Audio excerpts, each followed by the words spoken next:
नमस्कार। आकाशवाणी कटक आंचलिक संवाद पढ़ुछंती सत्यव्रत बेहुरा। सहर में बास करुथिबा गरीब लोकंकु प्रधानमंत्री आवास योजना अधीन 5 लाख बासगृह निर्माणर योजना करा जाइछि बोली गृह निर्माण और नगर उन्नयन मंत्री कृष्णचंद्र पात्र कहिसंती। विधानसभा गतकाली विभागर खर्च दाबी आलोचना समय मंत्री कहिसंती राज्यर प्रत्येक सहर को विकसित सहर में परिणत करने को लक्ष्य रखा जाइछि। कटक और भुवनेश्वर को विश्वस्तरीय करने पर योजना प्रस्तुत करा जाउछि। परिवहन विकास पर प्रथम पर्यायर भुवनेश्वर विमान बंदररू त्रिशूलिया सह मेट्रो रेल संयोगीकरण कार्य त्वरान्वित होउछि। सेहिभଳି सड़क पथरे यात्रा को सुगम करने पीएम ई बस योजन 400 ई बस जोगा जाउछि बोली मंत्री कहिसंती। मंत्री 9,612 कोटी 9,05,000 टंकार खर्च दाबी उपस्थापन करथिले। देशर 4टी अग्रणी आईटी कंपानीर नुआ संचालन केन्द्र को मुख्यमंत्री मोहन चरण माझी उद्घाटन करिसंती। ओडिशा रे प्रमुख आईटी कंपानी गुड़िकर उपस्थिति एक व्यावसायिक अनुकूल परिवेश प्रदान दिगरे आम राज्यर प्रतिबद्धतार प्रमाण अटे बोली मुख्यमंत्री कहिसंती। से कहिसंती 2036 सुद्धा ओडिशा को $500 बिलियन अर्थनीति एवं 2047 सुद्धा $1.5 ट्रिलियन अर्थनीति रे परिणत करने को लक्ष्य स्थिर करा जाइछि। मुख्यमंत्री मोहन चरण माझी देशर प्रथम सिलिकॉन कार्बाइड उत्पादन शिल्प पर भुवनेश्वर इन्फो भैली स्थित ईएमसी पार्क रे भित्तिप्रस्तर स्थापन करिसंती। एही अवसर में मुख्यमंत्री कहिसंती शिल्प प्रतिष्ठा राज्य को एक प्रमुख सेमी कंडक्टर केन्द्र रे परिणत करने पर सहायक हेबो। यह केवल अत्याधुनिक उत्पाद सृष्टि करिबो नाही बरं प्रतिभावान युवक युवतींक पई मध्य रोजगार सृष्टि करिबो बोली मुख्यमंत्री कहिसंती।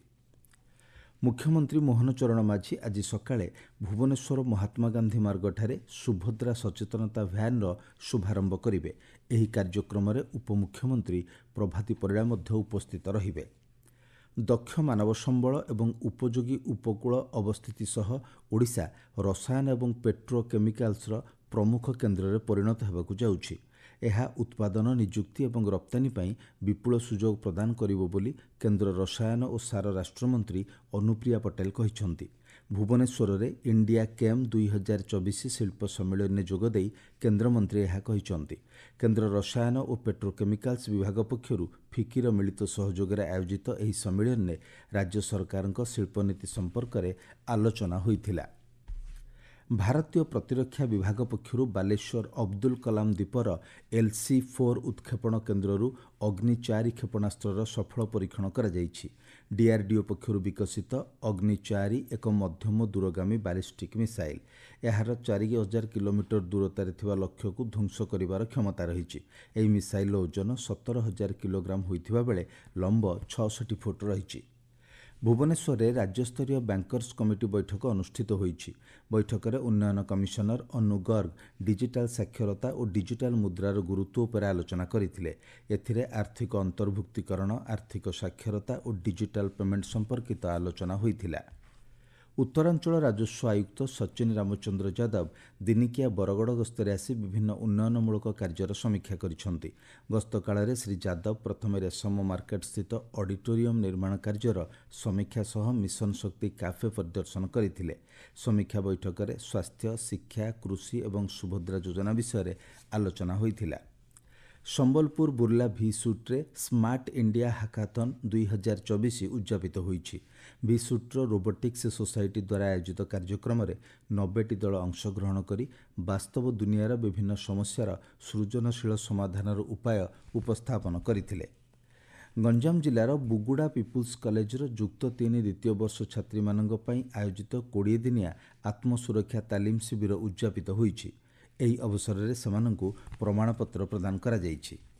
प्रबल उत्साह और उद्दीपना मध्य समग्र राज्य में आज गणेश चतुर्थी पूजा अनुष्ठित होउछि। श्रीक्षेत्र पुरी रे मध्य विघ्ननाशक श्री गणेशଙ୍କ पूजा होउछि।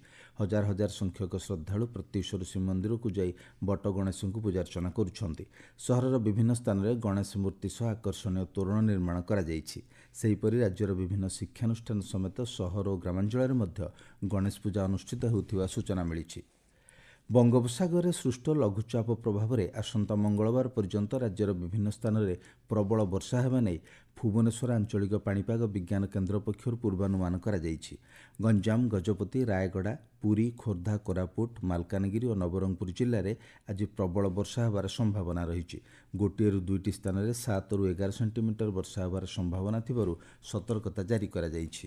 ଆଞ୍ଚଳିକ ସମ୍ବାଦ ବର୍ତ୍ତମାନ ପାଇଁ ଏତିକି। ପରବର୍ତ୍ତୀ ଆଞ୍ଚଳିକ ସମ୍ବାଦ ଶୁଣିପାରିବେ ଅପରାହ୍ନ 2ଟା 32 ମିନିଟ୍ରେ।